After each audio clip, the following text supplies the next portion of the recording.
Most people think geometric patterns have to be stiff, but I'm going to show you how to give them more soul.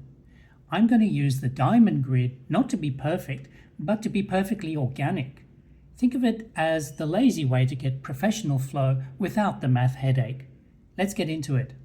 So I'm starting out in a new canvas here in Procreate, and the dimensions of this are 3000 pixels by 3000 pixels square and a DPI of 300. So today, this is the grid that we'll actually be designing with, and it's actually quite easy to set up, and I'm going to go ahead and show you how to set that up right now. I'm going to create a new layer. I'm going to select a pencil brush. I'm using the Dusky in the brushes that come with Procreate. I'm going to come up here and make sure that my drawing guide is turned on and that my grid size is turned up to max. So I just have one line in the middle vertically and one line horizontally. All I'm going to do now is create a diamond. I'm simply going to do that by drawing out a line here, holding my Apple Pencil until that line snaps into place, then draw another line here, one more here, and you don't have to be precise about where these lines actually meet. So there I have my basic diamond. Now what I want to do is actually reduce the size of this down.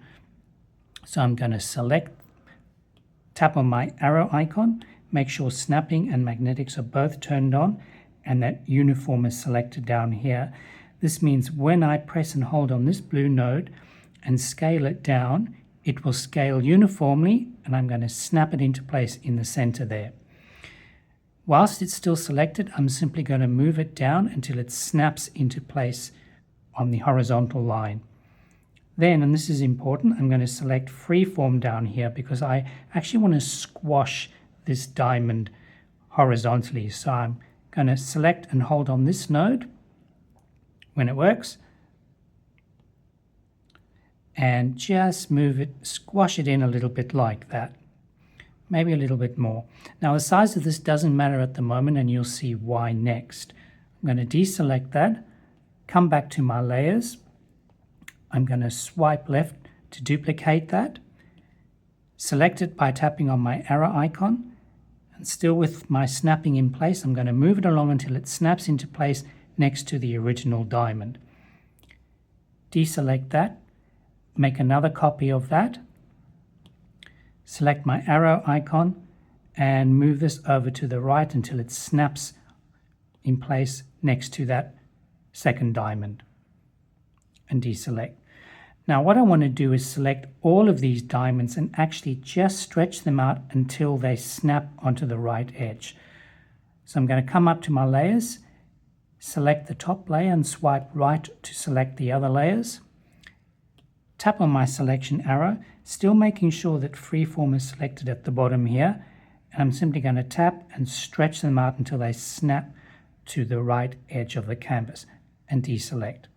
So this is the size that I need for my diamond. I'm going to merge all of those together. Now I need to create another one at the top and another copy at the bottom.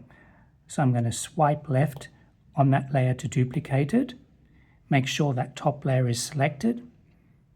Come back to my arrow icon, still making sure that magnetics and snapping are turned on, and I'm simply going to drag it up until the middle of those diamonds snaps to the top edge of the canvas, and deselect.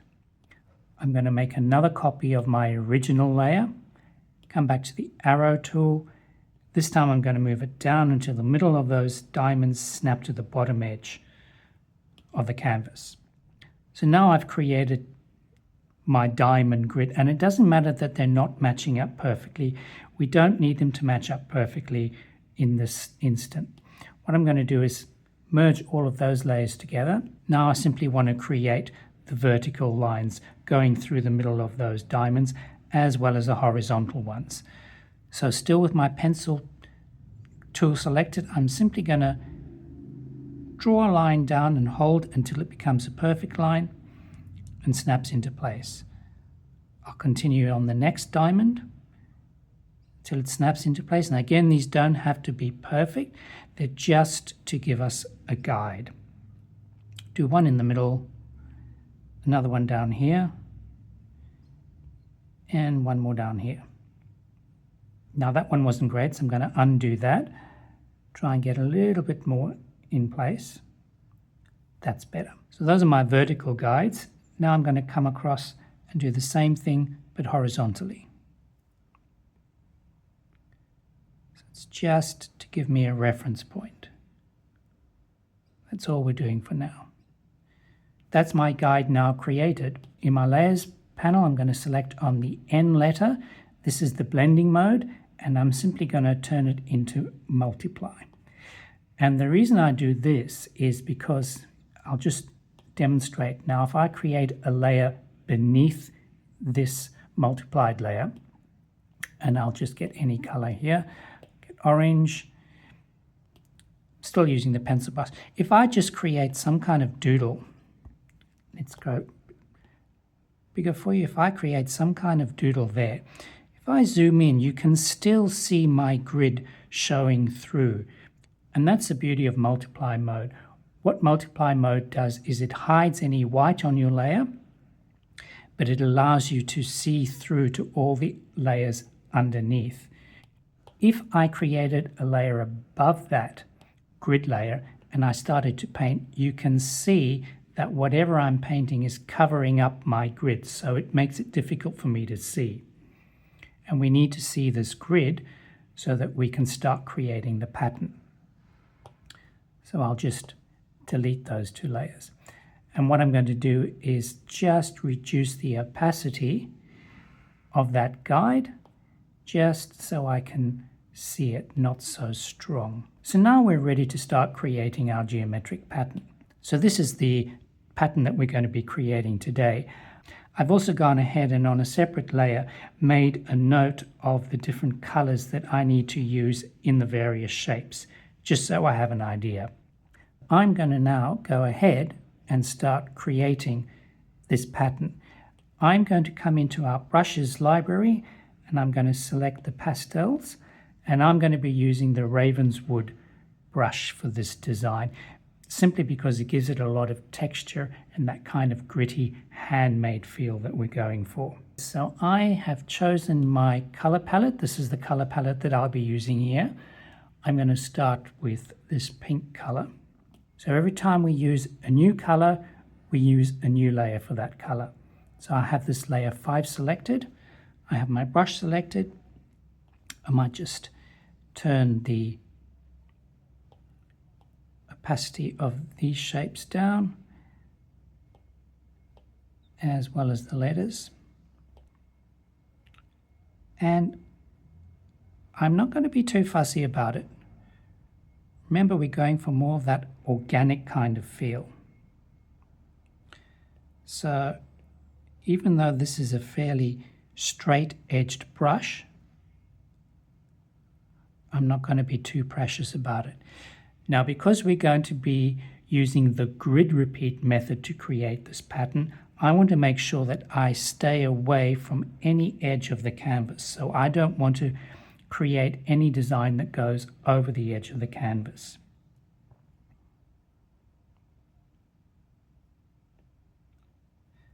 So I'm simply creating all these various designs according to the sketch that I created before. And don't feel you need to be too precious about this. Just have a little bit of fun with it. Keep your lines loose, maybe put a little bit of music on. I think that's all the pink I've done, so I'm going to start a new layer because I'm going to start with a new color. Before I do that, what I might do is just go ahead and create my background layer. Now my background, I'm going to choose this dark charcoal.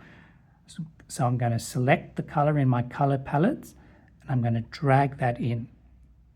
Now you can see obviously it's going to cover and hide my design. So I'm just for now going to reduce the opacity of that so that I can still see my sketch on top of that, which will give me my guide. So I'm going to create a new layer, come back to my color palettes and choose this cream color. Make sure I'm on that new layer, and I'm simply just going to come in and start creating that design. Making sure that I stay away from the edges of the canvas. So I'm going to go ahead and speed the video up for now and continue to color in all my designs. So I'll see you when I finish coloring everything in.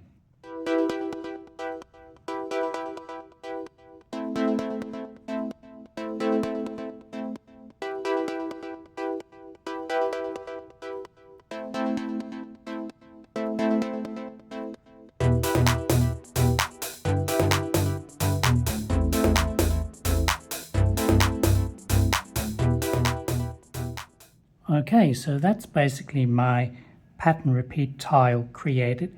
As you can see, I wasn't too precious about the marks that I made. I like to keep them quite loose and organic because that's the look and feel that we're going for. What I need to do now is create copies of these, reduce the scale, and repeat them in all of the four corners so we can check our seams. So what I'm first going to do is group together all those layers that I've just created. I'm going to swipe left and make a copy of that layer. Now normally I would not flatten this layer to test the repeat, but I am going to do that now just for the sake of this video. So I'm going to tap once on that layer thumbnail and choose flatten. I'm going to swipe left and make another copy of that. Swipe left on the original, make another copy, and one more copy. I'm going to hide my original group. I'm going to select all of these layers, come to my arrow tool, make sure snapping and magnetics are both turned on, make sure uniform is selected, and I'm going to simply reduce the scale of these. Well, as you can see, I forgot to include one element of the original group, so I'm actually going to delete all those selected groups. Come back in here and drag that group, that layer, into my original group. So now that you can see when I hide everything, everything is inside that group. So we'll start again. We'll swipe left once and make a copy of that group. Tap on the layer thumbnail and flatten it. Hide the original group. Swipe left to make 3 more copies of that layer. Select all of them. Select the arrow tool, make sure snapping is on, uniform is selected, and drag until that blue circle snaps into place in the center of the canvas. And I can see that I have my orange lines to indicate that that is snapped into place. Deselect. I'm going to hide the top 3 layers and select the bottom layer. Select my arrow icon and move it to the right and move it down into that lower right hand corner. Hide that layer, make the next layer visible, select the arrow tool and move that one across to the right. Hide that, make the next layer visible. This time I'm going to move this one straight down to the bottom left corner and show all of my layers. Now we're going to zoom right in to the center to see if anything is overlapping the edges. Now, if we'd done our job right, we didn't go over the edges of the canvas, nothing should then be overlapping. So I'm just zooming in to check that that is the case here, and I think we're looking good. That seems to be fine. Right, so I'm just going to merge all of those together. This is now our repeat pattern.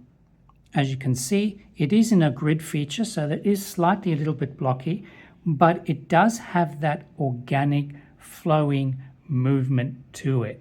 I'm happy with the way this looks. So why not give this alternative diamond grid a go? It's easy to create yourself, and you can introduce some flexibility when you create your geometric patterns. And remember, just keep them loose, have fun with it. use one of the textured brushes that come shipped by default with Procreate, and just have a bit of a play. And in the next video, we'll explore how we can use a different diamond grid layout to create a loose, more organic floral pattern. So stay tuned for that. And remember, don't sweat the pixels. Have fun, and I'll catch you in the next one.